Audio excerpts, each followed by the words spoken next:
Guerre d'échange, les banques centrales ont la main. La Banque centrale du Japon, qui affaiblit volontairement le yen, à contre-courant des autres banques centrales. En début de semaine, la Banque de réserve d'Australie qui relève ses taux, surprise, de 50 points de base. La Banque centrale européenne, le 9 juin, jeudi 9 juin. La Fed, vendredi 15 juin. Topo complet de la divergence des politiques monétaires et analyse technique des taux de change concernés. Bienvenue au Fast and Forex de ce mercredi 8 juin 2022.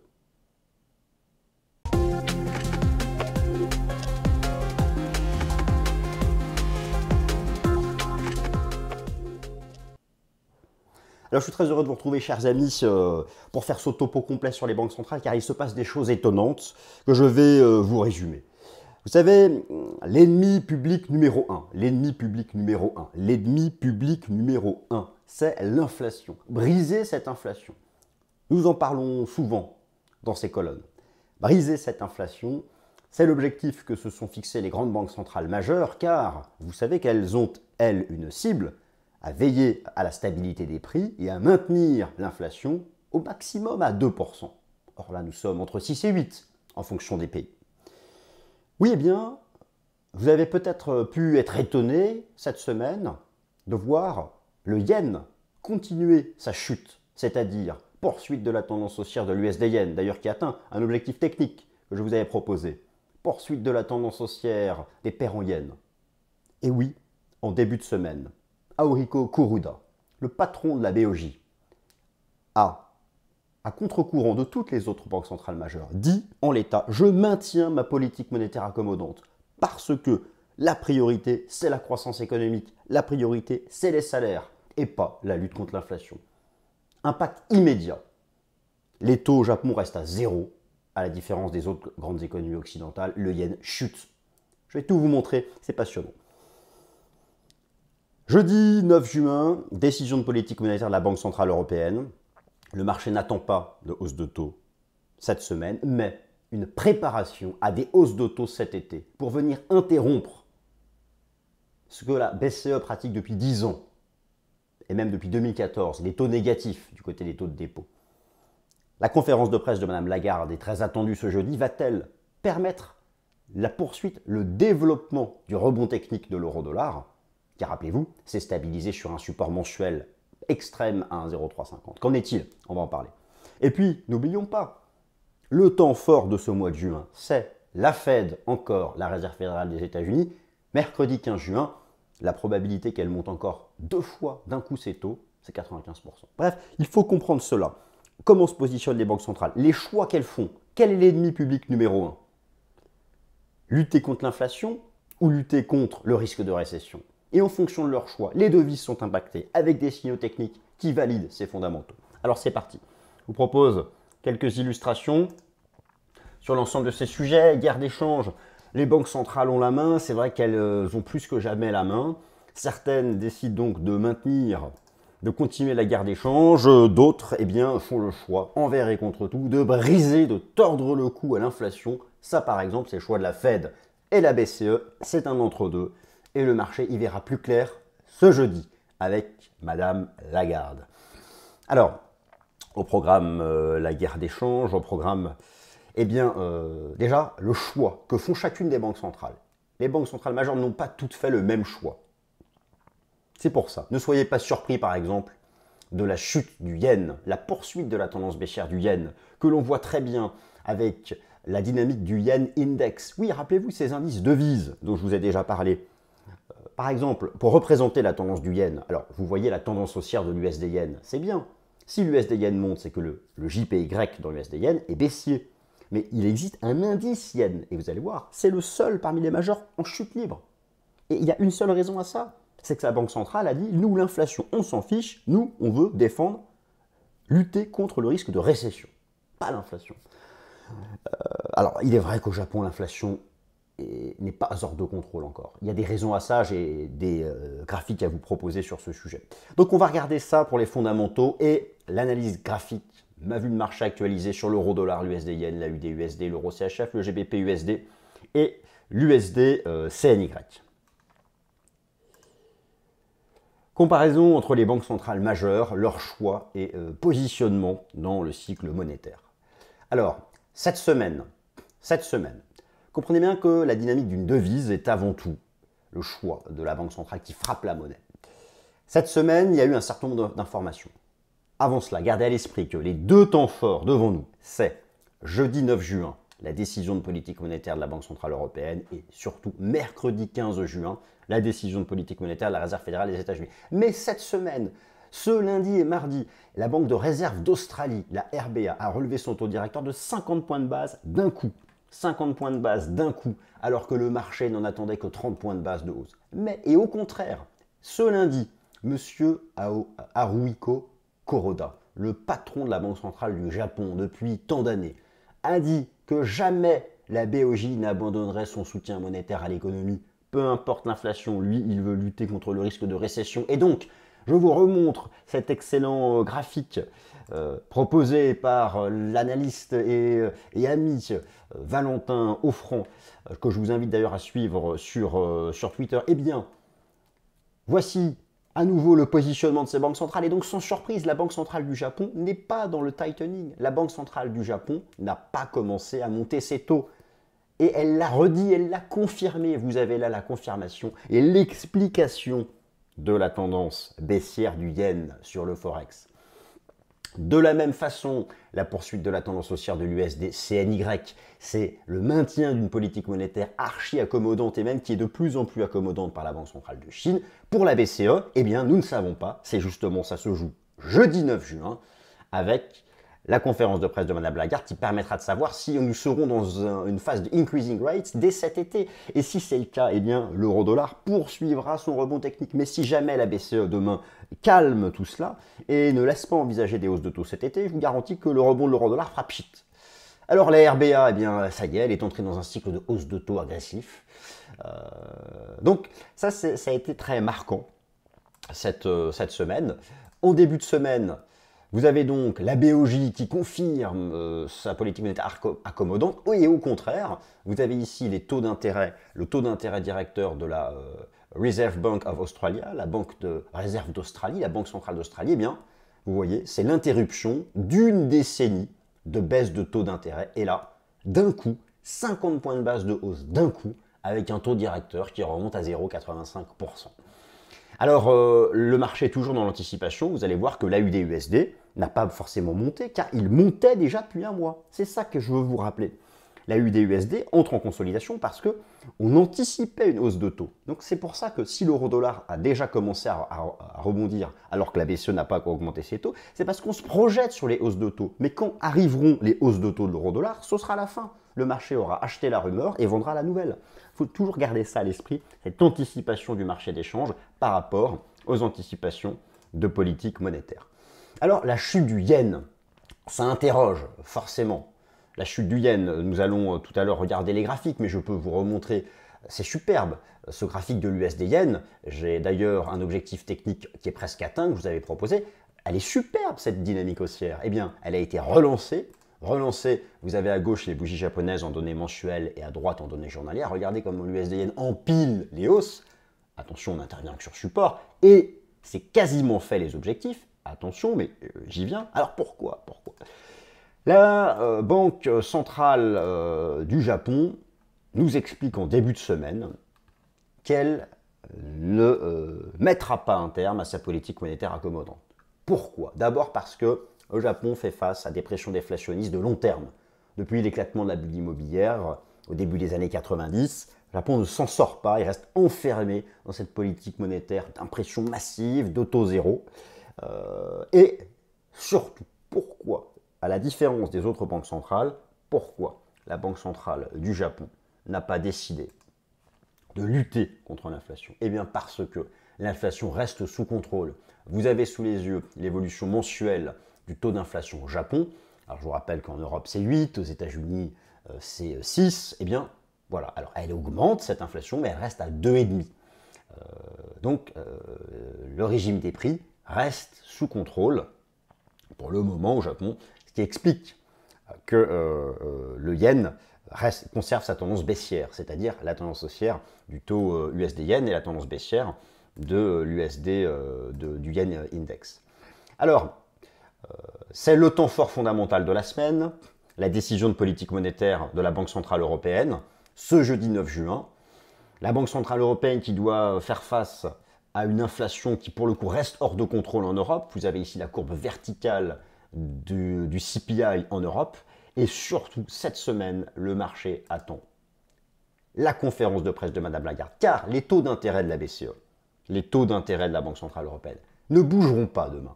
Le taux de dépôt reste à moins 0,50. Il est négatif depuis 2014. Le taux d'intérêt directeur reste à 0. Le taux d'intérêt de dépôt à 0,25. Mais, vous voyez, ça fait des années. Madame Lagarde, qui va parler jeudi à 14h30, pourrait annoncer à partir de cet été une remontée de ces taux, et notamment une remontée du taux de dépôt, qui d'ici l'automne ne serait plus négatif. Ça, c'est tout l'enjeu de la conférence de presse du jeudi 9 juin de la part de Mme Lagarde, et ça permettra de déterminer si oui ou non l'euro-dollar développe ou pas encore davantage son rebond technique. Et pour ça, il y a 2 seuils techniques à suivre. Je vais y venir dans la partie technique. Je vous rappelle quelque chose que je vous avais déjà présenté. Pour suivre la tendance générale des devises, il ne faut pas les exprimer face au dollar, il faut regarder les index devises. Et je vais vous proposer 2 proxys, 2 baromètres. Tout d'abord, le suivi des indices devises et enfin, le taux d'intérêt à 2 ans. Le rendement obligataire à 2 ans anticipe toujours ce que fera la Banque centrale. Et comme vous le savez, le rendement obligataire à 2 ans des pays européens s'est retourné à la hausse depuis longtemps. Au Japon, vous allez voir, c'est zéro. C'est l'encéphalogramme plat. Alors, la tendance des indices devises sur le Forex. Vous avez ici le DXY, c'est-à-dire le dollar index, l'AXY, le dollar australien index, le XY, l'euro index, le JXY, le yen japonais index, avec la performance relative depuis le début de l'année. Regardez, le yen est à contre-courant. Le yen perd 11%, 12% depuis le début de l'année, mais regardez les courbes. Tous les index devises, alors le dollar est en hausse, le dollar australien est à l'équilibre, l'euro est en baisse, mais a commencé à remonter. Toutes les courbes sont haussières, sauf le yen. La raison, nous venons de la voir, le positionnement des banques centrales. Et encore en ce début de semaine, le patron de la Banque centrale du Japon qui nous a dit « Nous, l'inflation, on s'en fiche, on veut lutter contre le risque de récession, on veut booster les salaires et donc on maintient une politique monétaire accommodante, des taux à zéro, de la création de monnaie et, in fine, la poursuite de la tendance baissière du yen japonais. Le deuxième proxy, c'est le rendement obligataire à 2 ans des différents États. Là, vous avez l'US 02Y, le taux d'intérêt à 2 ans du Trésor public américain, celui de l'Allemagne qui représente la zone euro, le DE 02Y, et celui du Japon, le JP 02Y. Eh bien, c'est passionnant. Le taux d'intérêt à 2 ans des États-Unis ne cesse de monter, celui de l'Allemagne qui représente la zone euro aussi, et regardez celui du Japon. Tant qu'il n'y aura pas sur le marché une inflexion haussière du rendement obligataire à 2 ans d'État japonais, le yen conservera sa tendance baissière sur le Forex. Donc ça, c'est vraiment un cas très particulier de la Banque centrale du Japon vis-à-vis des autres banques centrales majeures. Alors maintenant, la partie analyse technique, nous allons regarder ces taux de change pour confirmer donc, les différentes approches. Alors tout d'abord, commençons par le dollar yen. Le dollar yen, eh bien, donc à gauche, vous avez un graphique qui expose les bougies japonaises en données mensuelles et à droite, un graphique qui expose les bougies japonaises en données journalières. Nous sommes dans le scénario technique que je vous avais proposé avec la cible à 135,16 yens, cet énorme niveau mensuel, avec des signaux d'achat techniques qui ont été donnés ces derniers mois, les cassures de trendline, les cassures de résistance. Vous avez ici une extension de Fibonacci qui représentait une cible intermédiaire qui a mis une pause au cours les 130, les 0,61,8 d'extension. Prochaine cible, les 135,16. Ici, il faudra s'attendre à une pause, une phase de transition latérale avant d'aller chercher plus tard dans l'année le niveau des 147 yens. Donc, tendance haussière, mais attention, attention, je ne serais pas surpris de voir, une fois les 135 atteints, au moins, un mouvement de retour, un throwback en direction du premier support à 130-131 yens. Donc ça, c'est très important. C'est une belle tendance haussière sur tous les horizons de temps, mais pour des raisons fondamentales et d'un point de vue technique, c'est sur support qu'on attrape une tendance haussière. Le cours de l'euro-dollar, alors, j'en ai parlé, j'ai fait une vidéo dessus il y a 3 semaines dans le Fast and Forex, l'impact de rebond technique du support extrême à 1,0350, qui est un support mensuel, ici pluriannuel, en place depuis 2015, il provoque donc ce rebond technique. Très bien. Maintenant, quelle est la suite? Deux hypothèses. Première hypothèse serait donc la poursuite du rebond technique. La poursuite du rebond technique, c'est-à-dire, attendez, je vais retirer ça, qu'on y voit plus clair. Voilà. C'est-à-dire, réintégrer ce gros triangle mensuel, le signal serait le dépassement des 1,0850. Pour un scénario de poursuite du rebond technique de l'euro-dollar, cela doit nécessairement s'appuyer sur une conférence de presse de Madame Lagarde jeudi qui nous dit en l'état, la priorité c'est briser l'inflation, les taux négatifs, ce sera fini dès l'automne. Si c'est le cas, il y aura une poursuite du rebond technique avec une réintégration des 1,0850 et un marché qui pourra aller chercher un 10. Ça, c'est la première option. Une banque centrale européenne qui, au contraire, s'inquiéterait du risque de récession en Europe et qui ne voudrait pas, augmenter le coût de la dette pour les grands États européens qui sont déjà largement endettés. Un discours qui ne ciblerait pas l'inflation ou qui nous dirait en l'état l'inflation a atteint son sommet.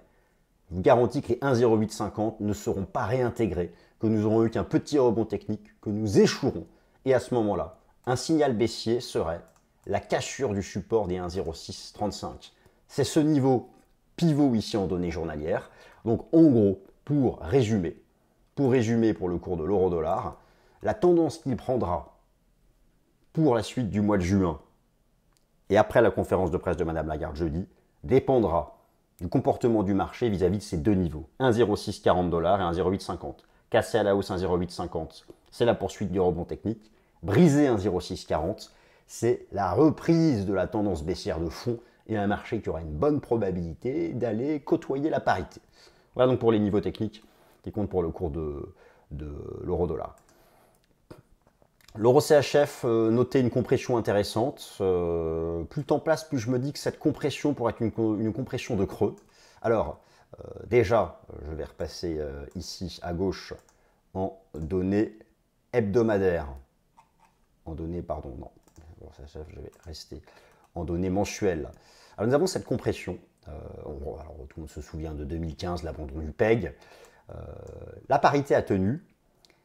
Je pense que le marché, petit à petit, va s'essayer à revenir chercher, ici, la partie haute du range. Au moins les 1,06, voire la trendline. Plus le temps passe, plus j'ai cette sensation que nous sommes en train de construire une base, ici, en données journalières. Alors, dans l'immédiat, la cible, c'est de revenir chercher les 1,05.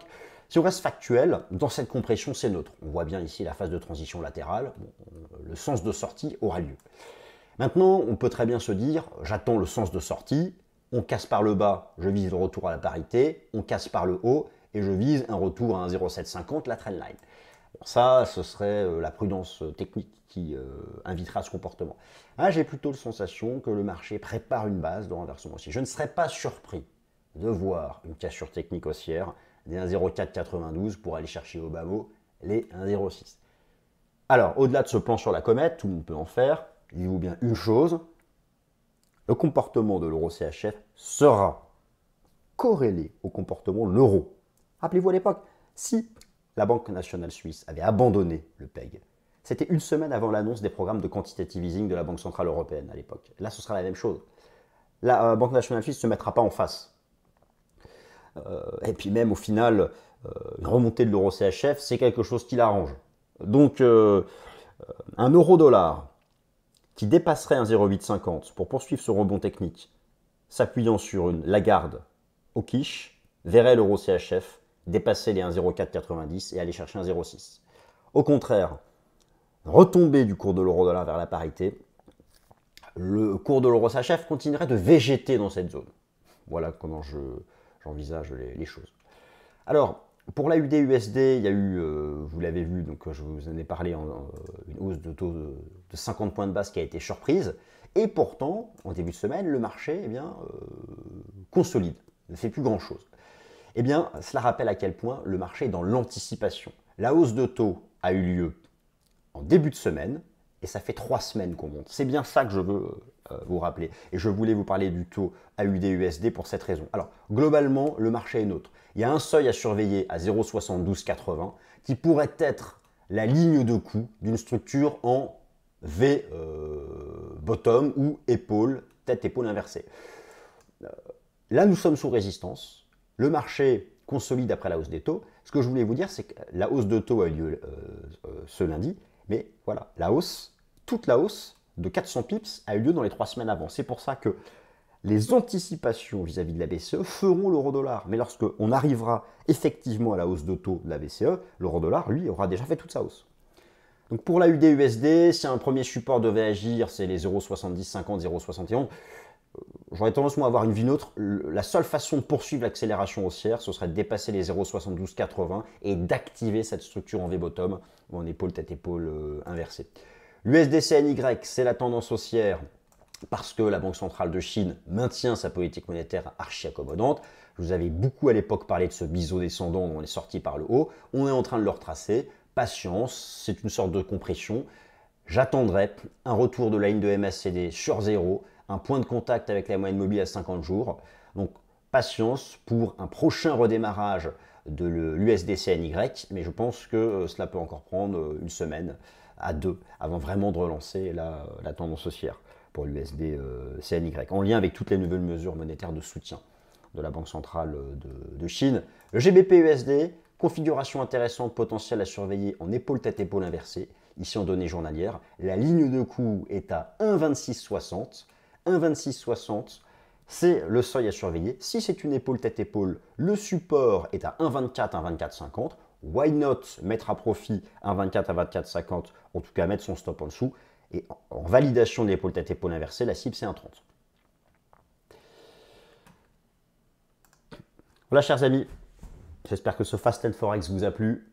Quant à moi, je vous remercie de m'avoir écouté. Passez une excellente semaine.